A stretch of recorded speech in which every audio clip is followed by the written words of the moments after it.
Energy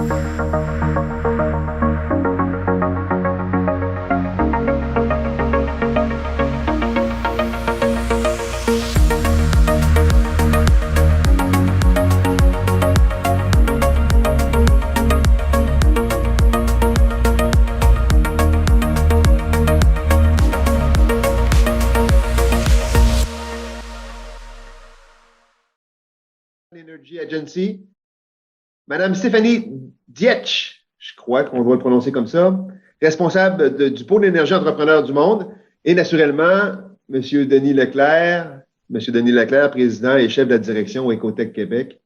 Bonjour Denis, toujours un plaisir de te voir. Écoutez, c'est un plaisir pour moi d'introduire cette séance aujourd'hui qui promet d'être riche en contenu avec la participation d'investisseurs et de décideurs mondiaux comme vous. Je vais profiter de l'occasion pour parler brièvement de ce que fait le Québec afin de réussir cette transition énergétique et de progresser vers une société plus verte. Comme ministre responsable de la transition énergétique au Québec, soyez assurés que je fonde non seulement des espoirs, mais je pense des ambitions dans cette transition énergétique. Rappelons que le Québec s'est fixé une cible et des cibles ambitieuses en termes de réduction des GES. On parle de 37,5 % de réduction par rapport à 1990. De plus, vous le savez également, on vise la carboneutralité d'ici 2050. C'est deux défis assez majeurs à atteindre. Un à plus court terme, 9 ans, c'est demain, et 2050 vers la carboneutralité. On convient également qu'actuellement au Québec, on consomme encore 55 % de notre énergie, c'est de l'énergie qui provient d'énergie fossile. Donc, la décarbonation de l'économie représente à la fois pour le Québec une initiative environnementale de réduction de GES qu'on doit atteindre, mais ça représente également, et j'insisterai là-dessus, une belle occasion, puisque ces énergies fossiles-là sont en importation, de justement améliorer notre balance commerciale et faire plus d'économies ici au Québec. On s'est donné des cibles ambitieuses en termes dans le secteur énergétique. Vous le savez, au Québec actuellement, depuis avril, on a dépassé 100 000 véhicules électriques au Québec. À peu près un peu moins de 50 % des véhicules électriques du Canada sont au Québec, bien qu'on représente moins de 25 % de la population. Mais notre objectif est ambitieux. D'ici 2030, 1,5 million de véhicules électriques sur les routes du Québec, un peu plus de 20 %, donc 20-25 % du parc véhiculaire électrique. Et naturellement, vous le savez également qu'on s'est engagé en 2035 que les ventes de véhicules électriques, ça soit terminé au Québec, véhicules neufs. On veut améliorer de 15 % notre efficacité énergétique. Oui, on a la réduction de GES, mais on peut utiliser mieux notre énergie. On veut réduire de 40 % la quantité de produits pétroliers consommés. On veut augmenter de 50 % la production de bioénergie, qui est certainement une vision qui va nous permettre dans cette transition énergétique d'atteindre nos résultats. On a introduit un règlement visant 15 % d'énergie de biocarburant dans l'essence, 10 % dans le diesel et 10 % dans le gaz naturel, de gaz naturel renouvelable. Donc, quand on regarde tout ce panier d'engagement qu'on a pris et de volonté qu'on a pris, c'est là qu'on va réussir à la fois notre transition énergétique et notre amélioration de notre bilan énergétique. L'efficacité énergétique, l'électrification directe sont au cœur des solutions qu'on souhaite amener au Québec. On sait que ces deux éléments-là vont pas suffire pour atteindre nos objectifs de réduction de l'énergie fossile. Il faut changer la donne avec d'autres avenues qui sont complémentaires à celles que je viens d'énoncer. On doit le faire avec des ressources naturelles, de l'énergie renouvelable à coût compétitif, avec de la biomasse forestière qu'on a quand même de manière importante au Québec, surtout avec des entrepreneurs innovants et avec nos centres de recherche et de développement. C'est un peu le mix qu'on a au Québec, justement, pour faire cette transition. Cet automne, je vais lancer 2 chantiers importants dans cette voie-là. Premièrement, on va dévoiler prochainement la mise à jour du plan directeur en transition, innovation et efficacité énergétique, qui va apporter des réponses structurées aux enjeux de changement climatique en complémentarité avec le plan pour une économie verte, le PEV 2030. Dans le cadre du plan directeur, les citoyens, les entreprises, les organisations vont être invités justement à repenser leur choix de consommation en priorisant l'efficacité énergétique, par exemple, mais aussi en se questionnant sur leurs besoins énergétiques. On va devoir faire des choix qui permettent de consommer mieux et de consommer moins.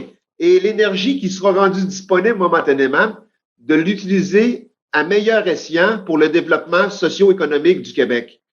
Nous misons aussi sur le développement de filières stratégiques d'énergie renouvelable, notamment celle de l'hydrogène vert et des bioénergies qui feront l'objet d'une toute première stratégie qui va être déposée cet automne. On est à finaliser cette stratégie-là dans nos discussions, à la fois sur le volet gestes à poser et également sommes requises pour y arriver. 3 volets à l'intérieur de cette stratégie-là qu'on va déposer. Le premier, c'est quoi l'environnement d'affaires? Donc, c'est le premier pilier, le premier axe de la stratégie, l'environnement d'affaires au Québec, comment on peut le déployer. Deuxième volet, les connaissances et innovations, sur quoi on peut s'appuyer. Et le troisième volet, qui vient rejoindre un peu les 2 volets, c'est toute la collaboration, l'information et la promotion à la fois du domaine d'affaires, du domaine d'innovation et recherche, pour faire en sorte qu'on va développer au Québec, avec notre énergie renouvelable, une stratégie d'hydrogène vert qui va faire l'envie partout dans le monde, parce que l'hydrogène vert, on peut prétendre au Québec d'être un chef de file à cet effet-là. Alors, comme vous le voyez, le Québec est en action, il est mobilisé autour des objectifs communs, qui est de développer une économie verte, résiliente, qui va être fondée sur l'ensemble des ressources qu'on détient au Québec. Pour alimenter cette transition énergétique et technologique, on a besoin, je terminerai là-dessus, des minéraux critiques et stratégiques. Ces minéraux sont essentiels dans la transition pour fabriquer, qu'on parle de produits médicaux, des lasers, des ordinateurs, des éoliennes, naturellement des batteries. Donc, on a au Québec tout ce qu'il faut. On a l'énergie verte, on a la science, l'innovation, on a les entrepreneurs, on a les minéraux critiques et stratégiques. On a tout ce qu'il faut pour participer comme un leader mondial dans cette vision de transition énergétique, d'une économie plus efficiente en énergie, et on compte bien y être avec vous tous. Et aujourd'hui, vous aurez l'occasion d'avoir ces discussions-là. Je compte bien porter une oreille attentive à quelles sont vos visions respectives pour faire en sorte que le Québec, ensemble, on aille plus loin dans cette perspective-là. Perspective d'avenir, mon patron, M. Legault, en est assuré, et soyez assurés que je vais mettre toute mon énergie qui est renouvelable, à faire en sorte que le Québec se démarque en ces matières-là. Et là-dessus, messieurs, dames, je vous souhaite premièrement un excellent panel de discussion et un excellent congrès. Merci. Bonjour à toutes et à tous. Merci, Monsieur le ministre. Vraiment, votre message tombe très bien, très à point. Vous parlez d'une belle occasion pour le Québec, une belle occasion d'améliorer notre balance commerciale tout en réduisant nos émissions de gaz à effet de serre. Je pense que c'est un très beau scénario qu'il faut regarder au Québec et vous pouvez compter sur notre collaboration comme d'habitude, Monsieur le ministre. Alors, merci beaucoup pour ces bons mots.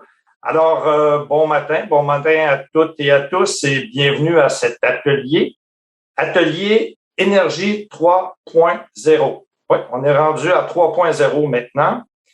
C'est comment transformer le monde énergétique pour stimuler la croissance. En 2013, si ma mémoire est bonne, il y a un livre qui a été publié de Rudy Provost, qui est le président du directoire du groupe Rexel.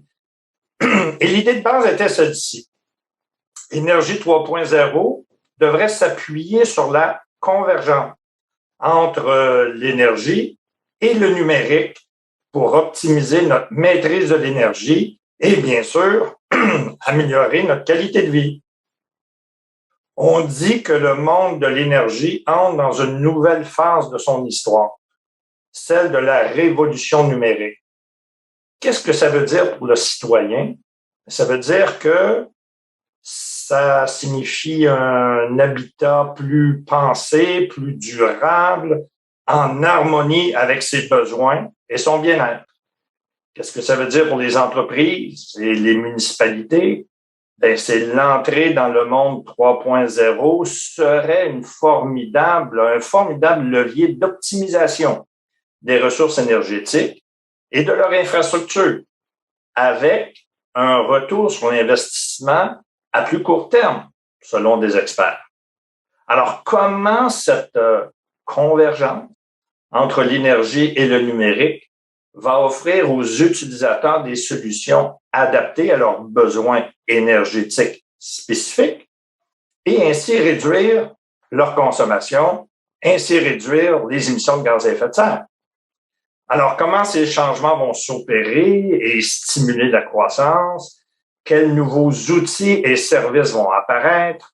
Comment l'ensemble de l'organisation de la filière énergétique va se réinventer?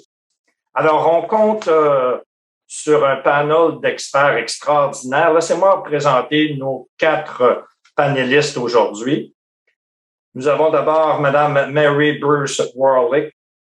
Mme Warlick est la directrice générale adjointe de l'Agence internationale de l'énergie. Alors, l'Agence internationale de l'énergie a été créée en 1974 en tant que principal forum international sur la coopération énergétique. L'agence est au cœur du dialogue mondial sur l'énergie. Ça, elle fournit des statistiques, des analyses et bien sûr, elle examine l'éventail des questions énergétiques, préconisant des politiques qui amélioreront la fiabilité et la durabilité de l'énergie dans ces 30 pays membres et même au-delà. Nous avons, excusez-moi, directement de Washington, nous avons Richard Kippertown. Richard est le vice-président Affaires réglementaires et développement des marchés pour Arcadia Power. Alors, c'est une entreprise de technologie qui a pour mission de réinventer la façon dont les maisons et les entreprises seront alimentées. Arcadia Power offre un moyen gratuit de choisir son énergie renouvelable. La plateforme d'Arcadia Power permet aux consommateurs de suivre leur consommation d'énergie et son impact sur la facture d'électricité, ce qui est très intéressant pour l'utilisateur. Alors, bon matin, Richard. Nous avons directement de Lyon Mme Stéphanie Dietsch, qui est responsable du pôle énergie chez Entrepreneurs du Monde. Entrepreneurs du Monde accompagne l'insertion sociale et économique des personnes en situation de grande précarité, que ce soit en Afrique, en Asie, en Haïti et même en France. Elle les aide à entreprendre, à accéder à l'énergie et à s'adapter au changement climatique pour s'émanciper. Et finalement, directement de Montréal, nous avons Simon Racicot-Daigneault, qui est le président d'InnovHQ.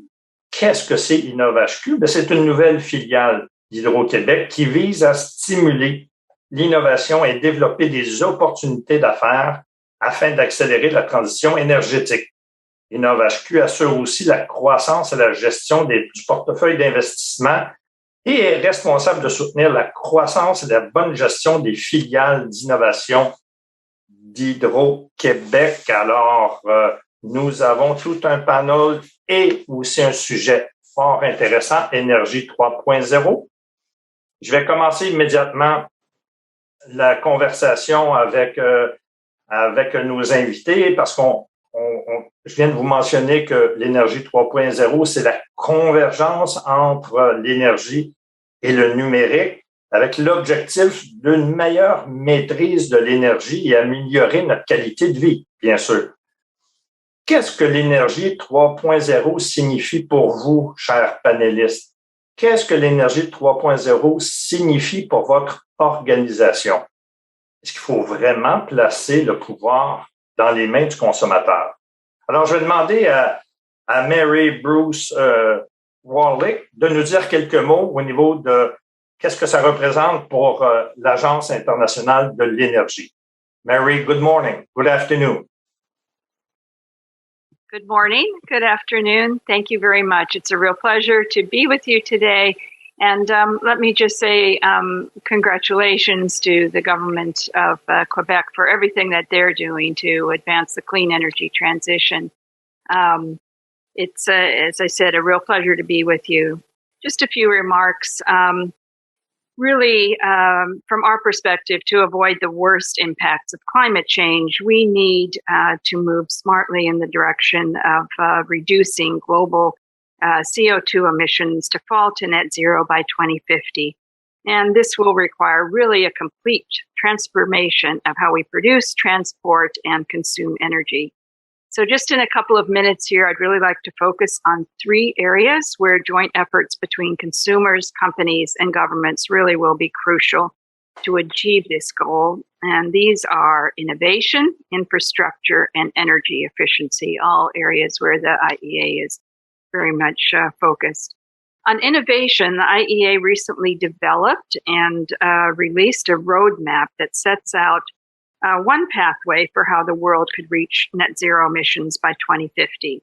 And in this, we found that almost half of the reductions in 2050 will need to come from technologies that are currently at the demonstration or prototype phase.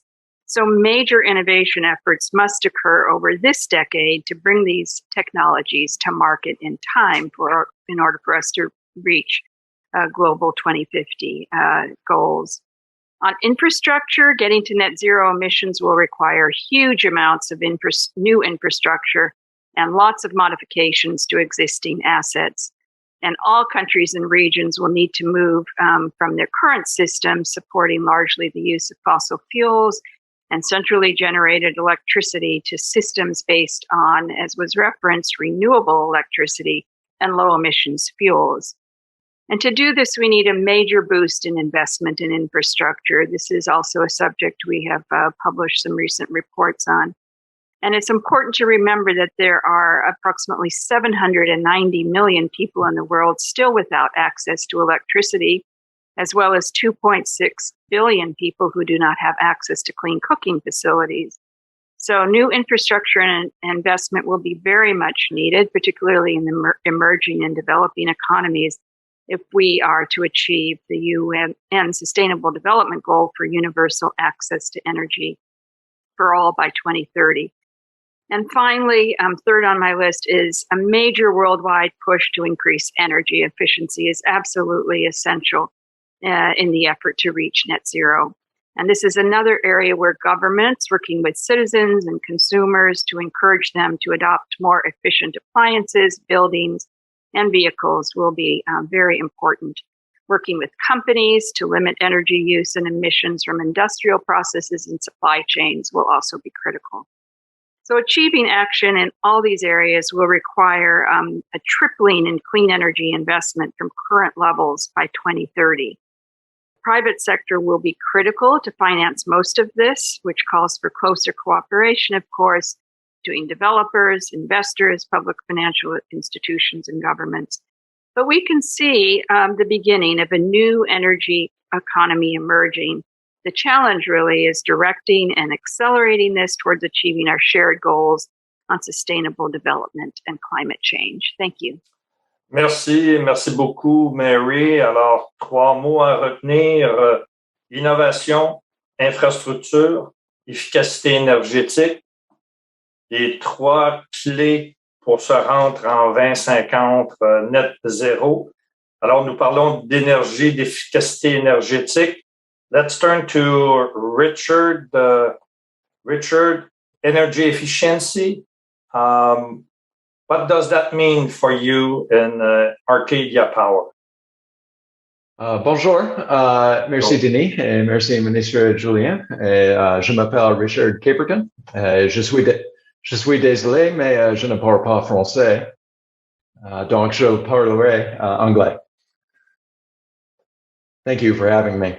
And thanks for these remarks, Denis. I think you started things off right, that I work in the world of policy and regulation and business model innovation that Mary just mentioned.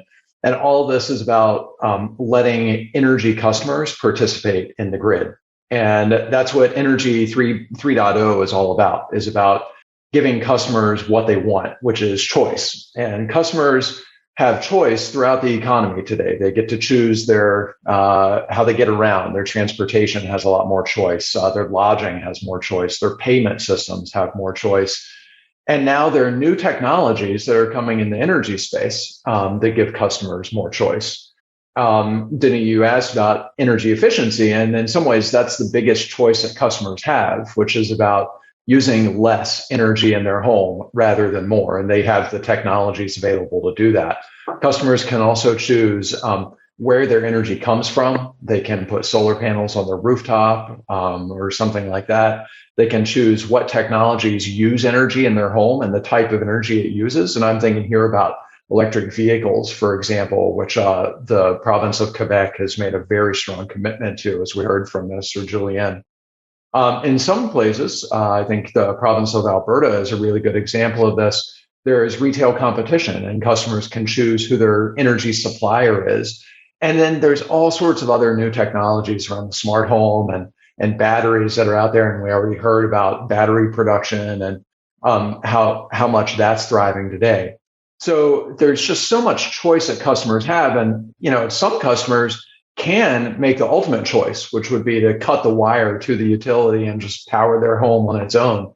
We don't actually see many customers doing that, but they could do it. And that's just really exciting. And that's what Energy 3.0 is all about, is giving people those choices and helping people take advantage. What we actually see at Arcadia, though, is that a lot of customers don't want to spend time with these choices. And that's for two reasons. One is that energy is relatively low mind share. People don't think about energy a whole lot. And that's because, you flip a switch and the light comes on, so you don't have to think about it a whole lot. And so people don't spend much time engaging with energy. The second reason is that energy is what I call low salience, which means that it may not actually matter that much in the big scheme to a lot of people. And climate change is a huge deal, but energy costs are not that big a deal. In the United States, the median household spends 2% of annual income on energy. Significantly less than half of that is on electricity. And so a 20% increase in your energy efficiency in your home is going to save you a few $100s at most a year. And so people just don't want to spend a whole lot of time working on that. So what that has meant is that there are a lot of successful companies in the space. Arcadia is one example, but there are others in the energy space that are making choice easy for customers. And that includes, in many cases, making choices on behalf of customers.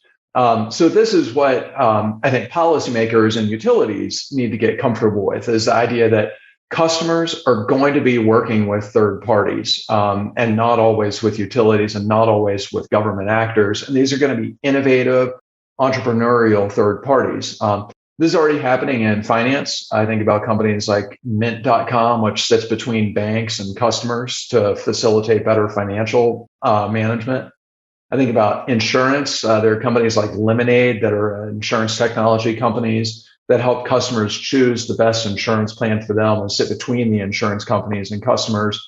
And now there are companies like Arcadia that are helping energy customers manage their usage and manage all the choices that they have. And we sit between customers and their utilities. So I'm really looking forward to the conversation today. I think there's going to be a lot of good questions that come up, and looking forward to sharing some of my experiences from Arcadia and from the United States. But again, thank you for having me. I'm really glad to be here. Merci, Richard. Très intéressant le fait que, bien sûr, comme consommateur, le coût-bénéfice, si le ratio n'est pas très intéressant, on se désintéresse à cela. Mais lorsqu'on a des intermédiaires qui ne font pas seulement conseiller, mais également prendre des décisions pour le consommateur, c'est peut-être une solution plus facile, justement, pour l'utilisateur. On va y revenir, Richard. Maintenant, j'accueille Stéphanie Dietsch, entrepreneur du monde, Énergie 3.0. C'est quoi le lien, Stéphanie? Peux-tu nous en parler un peu plus? Oui, avec plaisir. Je suis ravie de pouvoir apporter un éclairage un petit peu différent sur cette thématique qui est celle de l'accès à l'énergie dans les pays du Sud et notamment en Afrique. Ou pour rappeler un petit peu brièvement le contexte, on est dans un contexte où le taux d'accès à l'énergie est très faible. Moins d'une personne sur deux a accès au réseau électrique en Afrique subsaharienne. où le coût de l'énergie est très très élevé et où la consommation et le taux d'équipement des ménages est très faible. Donc on voit qu'on a une situation bien différente de ce qu'on peut retrouver dans les pays du Nord. Et néanmoins, cette question de l'énergie 3.0 il est cruciale, puisqu'elle apparaît comme une solution justement pour répondre à cette problématique du manque d'accès à l'énergie dans les pays du Sud. Alors, pourquoi est-ce que on voit dans l'énergie 3.0 un potentiel pour répondre à cette problématique? Parce que déjà, on voit apparaître des solutions qui sont locales, que ce soit des mini-grids, des mini-réseaux décentralisés ou des solutions solaires individuelles qui apparaissent et qui peuvent se développer dans les zones où il n'est pas possible ou trop coûteux de développer un réseau électrique. Et aussi parce que le potentiel des énergies renouvelables, notamment hydrauliques et solaires, est énorme et complètement sous-exploité. Mais le recours à ces énergies nécessite certaines contraintes, notamment la nécessité de pouvoir stocker cette énergie, qui est quelque chose de coûteux et qui donc nécessite de mettre en place des mécanismes pour réduire et économiser cette énergie produite. On retrouve un petit peu la même problématique.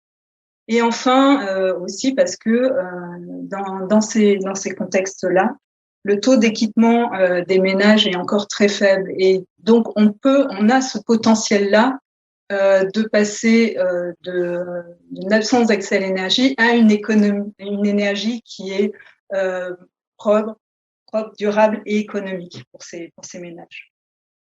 Donc, en conclusion, en fait, on a en Afrique, l'énergie 3.0 répond plus à un enjeu d'accès à l'énergie que à un besoin de transition énergétique. Mais c'est pour le consommateur une nécessité d'abord d'avoir accès à l'énergie, mais aussi et surtout, c'est d'avoir accès à un mode de consommation énergétique qui soit durable, efficace et économique. Et nous reviendrons, Stéphanie, parce que je serais très intéressé à avoir des exemples plus concrets à ce moment-là pour bonifier la discussion, pour avoir cette perspective de cette région du monde. Merci, Stéphanie. Je me tourne maintenant vers Simon. Nouvelle filiale, InnovHQ, Énergie 3.0, consommateur. Je pense que ça tombe direct au niveau de la mission d'InnovHQ, n'est-ce pas, Simon? Oui, absolument, Denis. Merci tout d'abord de l'invitation. Je suis très, très heureux d'être avec vous aujourd'hui. Et puis, je pense que quand on parle d'énergie 3.0, il faut regarder le mouvement qui sous-tend ça. À mon avis, c'est vraiment un mouvement de société. Donc, c'est pas quelque chose qui est amené par les entreprises, par les gouvernements. C'est vraiment le consommateur, en fait, le souhait de décarbonation, de laisser une planète plus verte à nos enfants, à nos petits-enfants, qui soutient vraiment ce mouvement-là. Au Québec, on est vraiment privilégié parce que notre électricité est déjà verte, à plus de 99% avec notre hydroélectricité ou l'énergie éolienne. Mais on a l'opportunité de regarder le reste de notre économie. Le ministre Julien faisait référence, il y a quand même 55% de toute l'énergie au Québec qui provient de sources fossiles. Donc, le défi n'est pas tant de focuser principalement sur l'électricité, mais bien sur le reste de l'énergie qui est fossile, puis la transition vers des énergies plus vertes. L'impact que ça va avoir principalement sur le réseau électrique aujourd'hui, c'est qu'il est unidirectionnel. Donc, on produit, on transporte et on distribue l'électricité. À l'avenir, clairement, le réseau va devenir bidirectionnel. Donc, il y aura des RED, hein, des ressources énergétiques distribuées un peu partout sur le territoire pour être capable de combler là, les besoins énergétiques de la province. Et puis, ça, c'est couplé avec un désir là, des consommateurs d'avoir le choix. Je pense que Richard en parlait là, précédemment. Vraiment, le consommateur aujourd'hui veut choisir comment il interagit avec le réseau. Dans un réseau bidirectionnel, ben là, on parle plus nécessairement d'un réseau électrique, mais plus d'un système énergétique où les consommateurs vont vraiment avoir un rôle actif à jouer. L'opportunité ici pour un Hydro-Québec ou un InnovHQ, c'est d'être capable de saisir les opportunités de création de valeur pour la société et puis pour les citoyens avec cette transition-là. Clairement, les zones les plus attrayantes aujourd'hui ou celles qui génèrent le plus de GES au Québec, c'est avec la mobilité.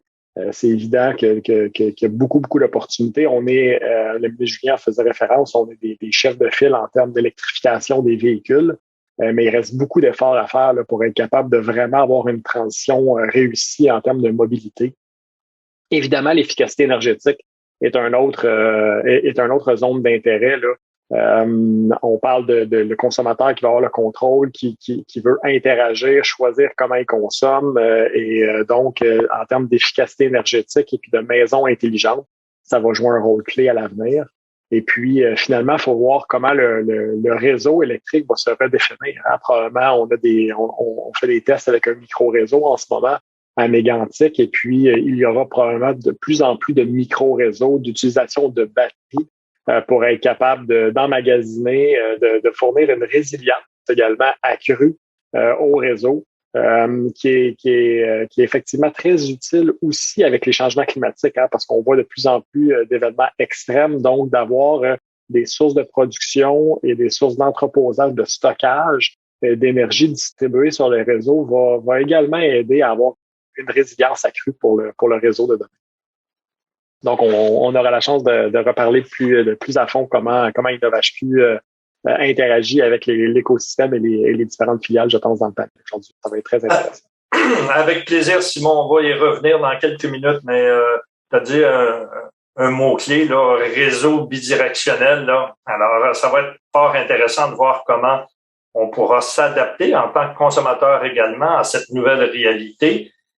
Je vais revenir à Richard parce que là, on parle du consommateur et Richard, tu as mentionné que le consommateur avait des choix à faire. Hein? I'm going to say it in English for you. You talked about customers having choices in energy. But is that true for all customers? What about people who are low income or who live in apartments? So they live in a different reality. What do you have to say about those customers? That's a really good question, Denis. Those customers are harder to reach, but it's so important that we do reach them. In the United States, I've looked into the numbers, the statistics on this, and just thinking about rooftop solar as an example. So what does it take to deploy rooftop solar? You have to own your own house. The house has to be situated and have a roof that will support rooftop solar. And you have to be able to afford solar panels or to finance a rooftop solar system. Only 1/3 of American households actually meet all three of those criteria. And I imagine it's very similar in Canada. You know, there are some differences of social safety net and how common renting is and things like that. But I would imagine it's roughly the same thing. And so that is a huge number of households. That's 2/3 of households in the United States that could be left behind from solar if we don't think of new ways to accommodate these people. Now, Stephanie talked about the global south and sub-Saharan Africa. There are very unique challenges there. But in the developed world, there are solutions that are emerging and that are happening today that can help solve this problem. So in the United States, we see an emerging interest in what's called community solar, where people can subscribe to a remote solar project and see the benefits of it. And for those households, it recreates the same economic benefits of having solar panels on your rooftop, only without all the requirements of owning your house and having a high credit score and having a good rooftop and all of those things. That's just for solar. We need to do more for energy efficiency and find new deployment models for efficiency to reach hard to reach customers. We need to do more with electric vehicles. We need to do more with storage. But there is a whole world of innovation here that is focusing on this, and I'm pretty optimistic that we're going to solve these problems. And we've got a really good network on this call, and there's a really good ecosystem of people that are interested in solving these issues in the U.S. and in Canada. And you're coming back to energy efficiency, and Mary, I have a question for you in terms of energy efficiency. Energy measures have often promised a lot in the past, but not really delivered at pace and scale. What makes you confident? Because you said the three main or keyword: innovation, infrastructure, energy efficiency. So what makes you confident that we can change this in terms of a higher delivered benefit for energy efficiency, and in order to get the consumer to use less energy consuming technology? So what do you think about how can we move the needle in terms of energy efficiency? Well, thank you very much for the question. And you're absolutely right to point out that energy efficiency is an area that requires much additional focus and attention, and with a lot of room for more progress. Global improvements in energy efficiency, unfortunately, have been declining since 2015, according to our statistics. And the COVID-19 crisis has added an extra level of stress. So as a result of this crisis and continuing low energy prices, energy intensity improved by less than 1% in 2020. And this is well below the level that's needed to achieve global climate and sustainability goals. Many governments have put forward stimulus packages, which are very welcome and still in the works. And as part of those economic recovery plans, they do intend to heavily invest in the energy sector, and they can heavily influence future energy efficiency trends. There are many efficiency measures in industry, buildings, appliances, and transport that can be put into effect and scaled up very quickly if there is sufficient financing and resources that are put into this effort. But there are a lot of opportunities, frankly speaking, that remain untapped, and these can yield financial savings as well as significantly reducing energy use and emissions. The key thing is to help consumers and industries to really understand, recognize, see the benefits to themselves of these energy efficiency measures, and then to support their adoption. Of course, to some extent, regulations and policies can help to lessen the burden of some of the upfront costs. But policies really do need to be strengthened to speed the deployment of clean and efficient energy technologies, in addition to the investment required that I've mentioned. And mandates and standards will be vital to help drive consumer spending and industry investment into the most efficient technologies. So it really is a critical area that requires additional attention. Alors Mary, tu mentionnes qu'il faut accompagner les consommateurs, puis aussi avoir appuyé l'adoption de nouvelles mesures d'efficacité au niveau moyen, d'efficacité énergétique. Je me tourne vers Stéphanie. Des exemples de ce que vous faites, notamment en Afrique, en termes de maîtrise d'énergie, puis évidemment d'utilisation d'énergie et j'allais dire de la maîtrise de l'énergie. Est-ce que tu pourrais partager avec nous quelques exemples? Alors, des innovations, il y en a beaucoup.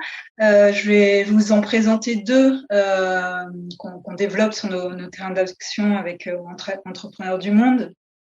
Il y a tout d'abord l'exemple des mini-réseaux solaires hors réseau, un petit peu l'équivalent de, je pense que Simon a évoqué tout à l'heure, qui permettent d'électrifier des villages isolés et hors du réseau électrique et alimentés par l'énergie solaire.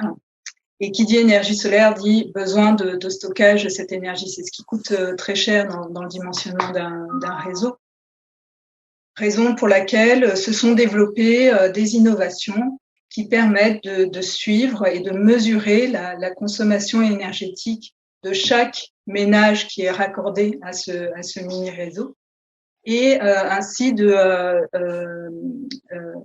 rationaliser la consommation et d'améliorer le dimensionnement pour coller aux proches des besoins des utilisateurs, à la fois dans un souci de gain d'efficacité et de baisse du coût de l'énergie, mais aussi pour apporter un meilleur service énergétique à ces populations. Ça, c'est un exemple. Un autre exemple qui est développé notamment en Afrique de l'Est pour répondre aux besoins des ménages, c'est le développement de la technologie du pay-as-you-go, couplé à un système de mobile banking et qui permet de mettre en place des paiements échelonnés et à distance. Et cette technologie, en fait, elle répond à une double problématique qui est à la fois la faible capacité d'investissement des ménages qui n'ont pas la capacité d'investir dans des kits solaires et également la nécessité pour ces familles de maîtriser leur consommation énergétique et les dépenses associées. Donc, on voit à travers ces deux exemples que l'Afrique a un véritable laboratoire d'innovation technologique et pour prévoir et penser l'énergie de demain. Alors, Stéphanie, tu viens de donner des exemples un peu loin de chez nous. Maintenant, rapprochons-nous du Québec. Je vais demander à Simon, du côté d'Innovascure, quels sont les outils que vous offrez à vos clients afin de réduire, leur consommation, mais surtout mieux consommer? En fait, pour nous, le plus important, c'est vraiment d'avoir une approche collaborative. C'est de partir des besoins du client. Donc, et puis après ça, de faire du développement de l'innovation en fonction de ça. Donc, traditionnellement, chez Hydro-Québec, on développait, on faisait de la recherche et après ça, on cherchait comment la commercialiser.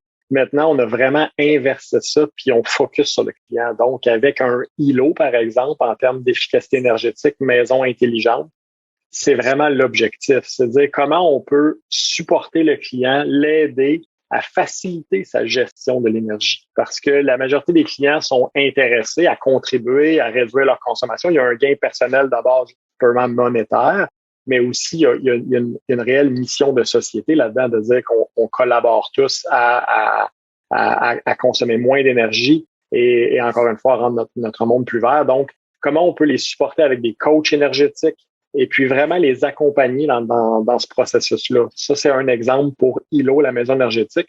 On fait en ce moment aussi un projet pilote pour la recharge de flottes d'autobus.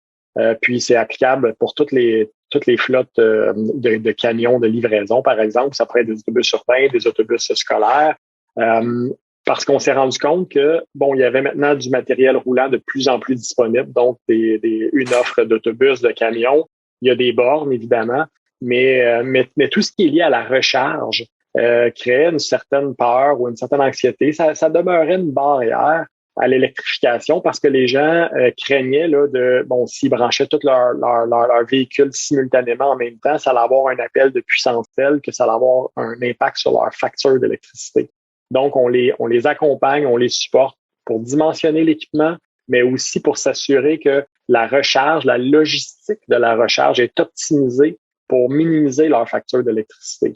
Donc, tout est dans l'accompagnement du client. Puis je pense dans cette approche collaborative-là va vraiment être clé à l'avenir pour être rapidement, on dit en speed to market en anglais, là, donc la rapidité au marché, d'être capable de développer des offres qui répondent à un réel besoin du client au bon coût, avec les bonnes contraintes. Donc, à ce moment-là, là, c'est vraiment essentiel de mettre le client en collaboration avec des entreprises en démarrage ou InnovHQ si on a l'expertise pour le faire, et aussi en collaboration avec des experts là, du monde universitaire ou des chercheurs. Fait que c'est comme un trio, là, si on veut, là, qui nous permet d'aller beaucoup plus vite dans le développement d'une solution qui va vraiment avoir un impact pour les consommateurs. Let's check with Richard if he's sharing the same vision about the utility, because do you agree, or how is the role of the utility changing with this Energy 3.0, Richard? I think Hydro-Québec is a very forward-thinking and progressive utility that is embracing the future, and Simone and InnovHQ are a really good example of that. We see this in leading utilities in the United States too, where they talk about themselves as a platform and as a network, and that their job is to provide a platform for customers to interact with the solutions that they want to interact with. So, the exact mechanics of that are going to vary utility by utility, but I think the mindset of we need to facilitate our customers working with the companies that they want to work with, including entrepreneurial, innovative companies, is exactly right. And I think Hydro-Québec is there, and other leading utilities are there today. Time flies. Only 2 minutes left, so I have a question for the four of you. You have 15, 20 seconds to answer this question, the last question, and I'll start with Mary. And the question is this. What would be your top, or what should be the top priority to increase this maîtrise de l'énergie, how to manage energy at the consumer level in order to reduce greenhouse gas emission, of course, and to have a better world with a renewable energy? Mary, in 20 seconds. Thank you very much. I'll try to make 2 quick points. Getting to net zero will involve countless decisions by businesses, investors, and citizens, but it's policymakers that have the greatest scope to move the world closer to climate goals, as policies underpin the choices made by others. Second quick point, energy efficiency is absolutely key. As I said, progress is well below what's needed to achieve the world's goals for addressing climate change, reducing pollution, increasing access to energy. So increased public and private sector investment, as well as consumer awareness, are all absolutely critical. Thank you. Richard, your top priority. These active customers and engaged customers are not the fringe. They are the mainstream, and we need to prepare today for those customers to be central to the grid. And that means that we need systems in place today to plan the grid with customers at the center of it, and make sure that we're making the investments to facilitate their participation in the grid, and make sure that we're not making unnecessary investments in large-scale systems that won't be needed in a future of more engaged customers. Stéphanie, ta première priorité?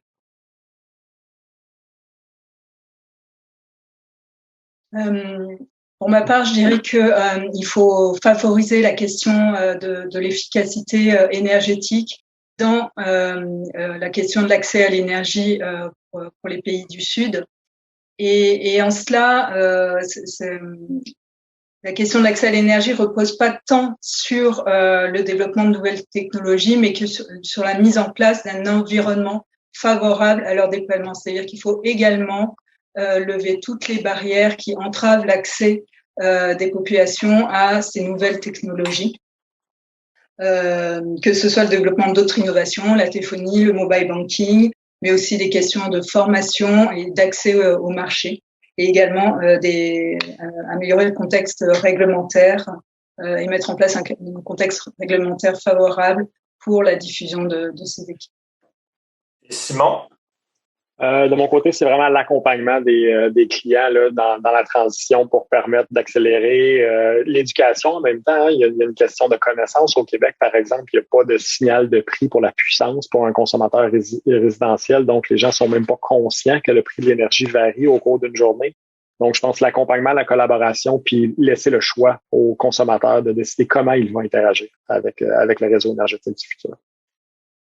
Merci. Et ça complète notre tour de table d'énergie 3.0.